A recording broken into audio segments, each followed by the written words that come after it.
안녕하십니까, 브라톤입니다. 오늘은 미국과의 관계가 부동산에 막대한 영향을 미치는 이유에 대해서 함께 이야기를 나누고자 합니다. 우리가 터키의 예를 들었습니다. 터키의 예를 든 이유는 간단해요. 미국과의 관계가 틀어져가지고 미국의 금융 제재를 받으면 어떻게 부동산뿐만 아니라 모든 물가가 폭등하고 인플레이션으로 사람들의 삶이 피폐해지는가. 터키에도 그렇고 베네수엘라도 마찬가지입니다. 그리고 일본의 예를 든 이유는 이 미국과의 관계가 좋다고 하더라도 금리나 돈 풀기 우리나라 하고 있죠. 그리고 많은 사람들이 뭐 전세가 집값 폭등의 원인이다. 전세 대출이 원인이다. 아닙니다. 전세가 없는 월세 환경에서 오히려 집값 폭등이 얼마나 더 커질 수 있는지를 여러분 아마 경험하실 거예요. 월세 환경에서 얼마나 강력한 집값 상승을 일궈냈는지, 집 산다는 사람이 없다라고 하는데도 중심부는 어마어마한 상승을 일궈냈습니다. 이 두 가지를 말씀드리고자 앞에 터키와 일본의 예가를 통하여서 우리나라가 어느 방향으로 가야 되는가, 그리고 우리가 어떻게 이런 것들을 이해를 해야 되는가. 정신승리를 할 때가 아니라는 거예요. 뭐 정신승리 하는 거는 괜찮아요. 그런데 그렇게 정신승리 하시는 분들 때문에 피해를 보는 분들이 너무 많다는 거예요. 좀 생각이 좀 제대로 바뀌셨으면 좋겠어요. 그리고 댓글 다실 때 반말하면 저도 반말합니다. 그리고 욕을 쓰시는 분들 계시는데 그건 다 지워버립니다. 그런 거는 받아들이십시오. 왜 욕을 하는지 모르겠어요. 일단 봅시다. 미국과의 관계 설정은 자유시장 경제를 바탕으로 한 자본주의냐 통제사회주의냐의 기로에 서 있는 것입니다. 이게 무슨 내가 미국을 좋아서 선택하고 뭐 이런 개념이 아니고요. 지금 아주 상징적인 사진이 있잖아요. 이 트럼프와 시진핑. 말 그대로 트럼프 편에 설 것이냐 미국. 시진핑의 그 공산주의, 사회주의, 통제 사회주의의 편에 설 것이냐. 이것을 우리가 결정을 해야 된다는 것이죠. 그런데 우리나라는 정권이 바뀔 때마다 왔다리 갔다리 하는데 생각을 해보세요. 어느 편에 섰을 때의 서민들의 생활이 좋았습니까? 이거 그것만 생각을 해봐도 이거 분명해지는 거예요. 제가 여러분들한테 강력하게 추천드리는 책이 이 자본주의자 선언인데 스웨덴 경제학자 요한 노르베리가 쓴 책입니다. 이 부분의 앞부분을 살짝 요약을 해보면 자유라고 하는 것은 기근과 빈곤을 해결하고 개개인이 토지 지배 소유권을 인정받은 것은 노동의 가치를 독려한다. 이게 핵심이에요. 많은 나라들, 부유한 나라로 갔던 나라들은 거의 대부분 토지 개혁을 경험을 합니다. 대지주들에게 뺏어서 사람들로 하여금 대가를 치르고 자기 이름으로 등기를 할 수 있는, 법이 보증하는 등기를 할 수 있도록 해주는 것을 통하여서 나라는 발전했습니다. 여러분, 전 세계에 등기가 되지 않은 토지의 가치가요, 시가총액 10개인가요? 합친 거와 거의 가격이 비슷하다고 합니다. 그만큼 등기가 되어 있지 않으면 권력자들이 와서 여기 내가 쓸래? 라고 하면 그냥 쓰게 되는 거예요. 소유권 인정 못 받습니다. 그래서 어느 노인 여성분에게 등기를 해서 소유권이 될 수 있는 것들을 동원을 해서 해줬더니 막 눈물을 흘리더라는 거예요. 이제 죽을 날이 얼마 안 남으신 분들이. 그래서 왜 웁니까? 이제 가실 날도 얼마 안 남았는데 제 인생의 존엄성을 회복했기 때문에 저는 너무 감격스럽습니다. 울었다는 거예요. 여러분, 노동의 가치가 뭡니까? 뭐 맨날 노동의 가치 그러는데 노동의 가치가 뭔지를 말을 하세요. 노동의 가치가 뭐예요? 몸이 힘든 거? 아니에요. 노동의 가치는요, 자유로운 시장에서 경쟁을 통해 자기의 가치 확인을 하고 그것에 대한 대가로 아까 법치를 통하여서 등기된 것을 통해서 대출을 일으킬 수 있고 그 대출의 이자를 감당할 수 있는 것이 노동의 가치예요. 정치인들이 항상 뭐 노동의 가치가 뭐 보증받는, 아니 노동의 가치가 뭔데요? 뭐 몸 힘든 거? 열심히 일해가지고 월급 받는 거? 그 월급의 가치를 이야기를 해야죠. 그 월급을 뭘 위해서 존재합니까?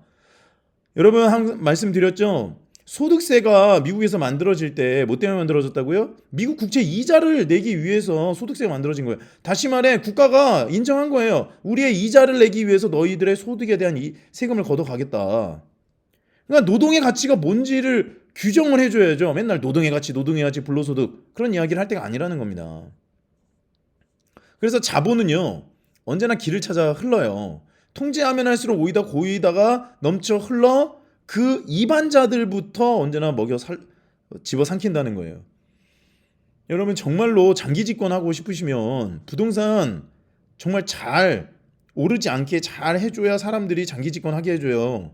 이러다가는 뭐 장기 집권이고 뭐고 또 다 날아가는 거 뻔해 보이잖아요. 그런데 그거를 이제 어떻게 또 다른 방법으로 틀어막느냐, 이 문제는 뭐 다른 부분들에 있기는 하지만 장기 집권하고 싶으면 사람들이 마음껏 뛰놀고 집 사고 그렇게 놔두세요. 그럼 알아서 가격 다 조절돼요.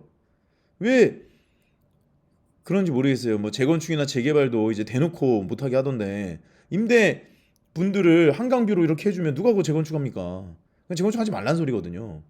그러면 이제 또 공급이 안 되니까 또 자본이 고이는 거예요. 그럼 어떻게 되겠어요? 그래서 노동의 가치라고 하는 것을 규정 지어봐야 돼요.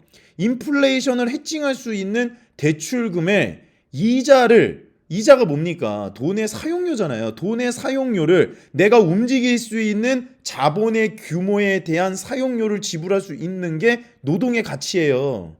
이걸 분명히 해야 됩니다. 그래야 개개인에게 자산 획득의 기회를 제공한다는 거예요. 근데 이거를 원천 차단하고 있잖아요. 그럼 이제 노동의 가치 자체를 삭제시키는 거죠.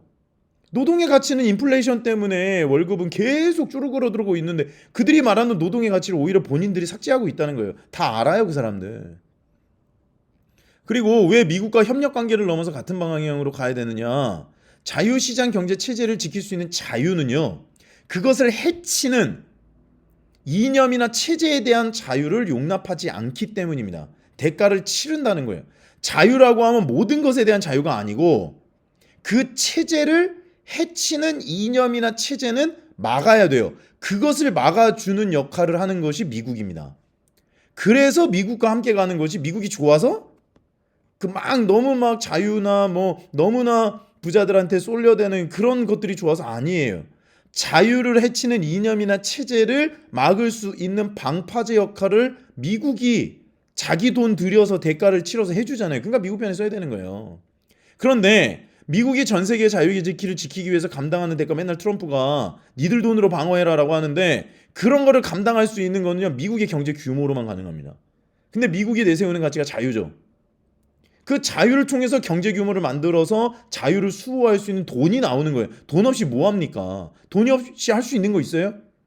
마구잡이로 인플레이션 찍어내면 됩니까? 그리고 그들의 기축통화가 달러기 때문에 그것을 발행하는 국가와는 척을 져서는 금융 공격을 해주세요 하는 거예요. 반미하시는 분들은 기축통화가 달러가 아니게 되었으면은 본인들의 신념대로 해도 되는데 기축통화가 달러잖아요. 그러니까 반미한다는 것은 나를 달러로 공격해주세요 라고 말하는 거랑 똑같습니다. 왜냐? 모든 환율은 달러로 귀결되기 때문에 그래요. 이것을 우리가 알아야 됩니다. 이것은 무슨 감정의 문제나 진영의 문제나 이념의 문제가 아니라 달러로 귀결되는 기축통화에 살고 있는 세계에서는 달러를 발행할 수 있는 나라 편에 서야 먹고 살 수가 있는 거예요. 이것은 무슨 군사나 정치나 진보나 보수 그런 게 아니고, 그러니까 부동산은요, 아까도 말씀드렸지만 법치라고 하는 자유를 보증하는 테두리 안에서 인정받을 수 있는 유일한 한정자산입니다. 여러분, 공급이라고 하면요, 우리가 그거를 떠올리면 되는 거예요. 주식에서 유증한다 그러잖아요. 유증하는 게 공급하는 거예요. 그럼 가격 무조건 떨어지잖아요. 왕창 떨어지잖아요, 유증하면. 그런데 부동산은 한정자산이에요. 땅을 새로 만들 수 있나요? 간척지가 있지 않습니까? 간척지에 아파트 올릴 수 있습니까? 못하잖아요. 한정자산이에요. 인간이 만들 수가 없어요.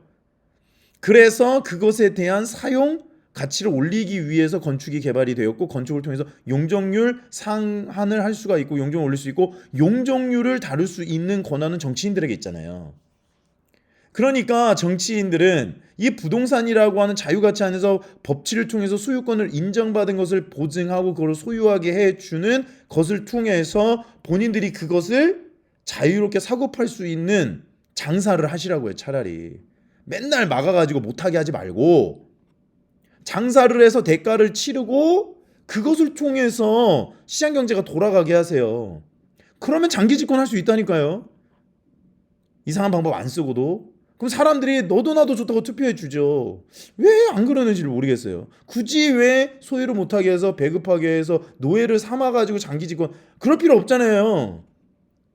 그러면은 나라가 경제 발전이 안 되는 걸. 경제 발전도 하고 자유롭게 하고 말 그대로 자유민주주의 체제 안에서 사람들이 자유롭게 뛰놀게 만들면 어서 투표해 주죠. 왜 안 그러는지 참 답답합니다.